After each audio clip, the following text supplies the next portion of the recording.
I'm a fool for your love.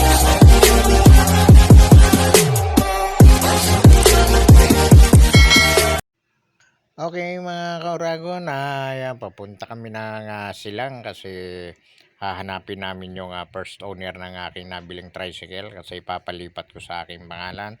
So hahanapin ng kasama kong aming isang opisyalis ng TUDA, naming si Secretary Gerald. So nagpasama ako sa kanya para hanapin namin. So yan, kahit medyo masama ang panahon gawa ng may bagyo nga bising, so ayan, umuulan at inabot kami minsan ng ulan, so tuloy kami kasi medyo kailangan talaga dahil medyo maigpit na nga LTO at saka medyo okay din naman kasi pabor din naman sa nakakabili ng ganon. Kumbaga sa mas maganda yung talagang nakapangalan din so sa iyo. Kaya ito dahil dadanapin. Ito na nga mga kauragon, naratingan namin, ayan, na Barangay Nara 2. So punta kami ng barangay para doon na kami mismo magtatanong sa barangay para sa paghahanap nga ng tao para hindi na mahihirapan tayo kung talagang nakaregistered yung tao sa barangay na yan. Kaya pumunta na kami mismo sa barangay ng Barangay Nara 2. So yan, Bulihan, Silang, Cavite. So, pumunta na kami doon ng aking kasamang si Secretary. So ayan, para nga may verify talaga namin kung yung tao ay nandun. So ayaw magpakuha ng ano doon ng mga opisyalis, video, ganon. So usap.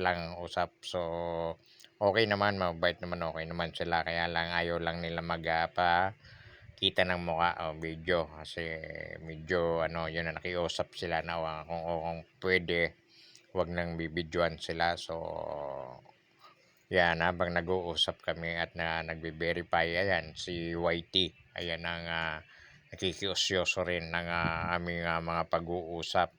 Kaya andyan yan. So okay naman, mabait naman, hindi naman nangangagat siya. So dyan lang nakaabang si YT. So yan, pinagbigyan naman natin yung tao ng sa barangay na ganun nga. So ayan ang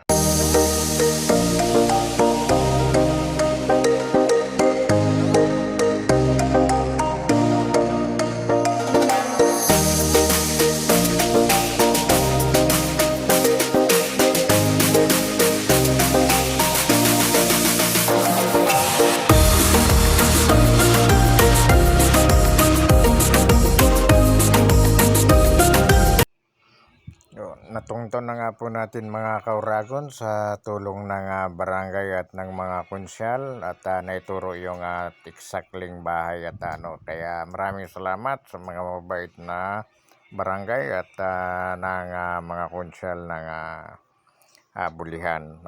So ayan, at kuha na namin. So ayan na mga kauragon, okay na. So pabalik na kami ng Carmona, pauwi na. Kahit medyo maambon-ambon dahil lumakas kasi yung ulan, nagpatila-tala rin kami. So ayan, mahina na, going na.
nandito na nga kami mga Kuragon sa Carmona. So ayan na, malapit na.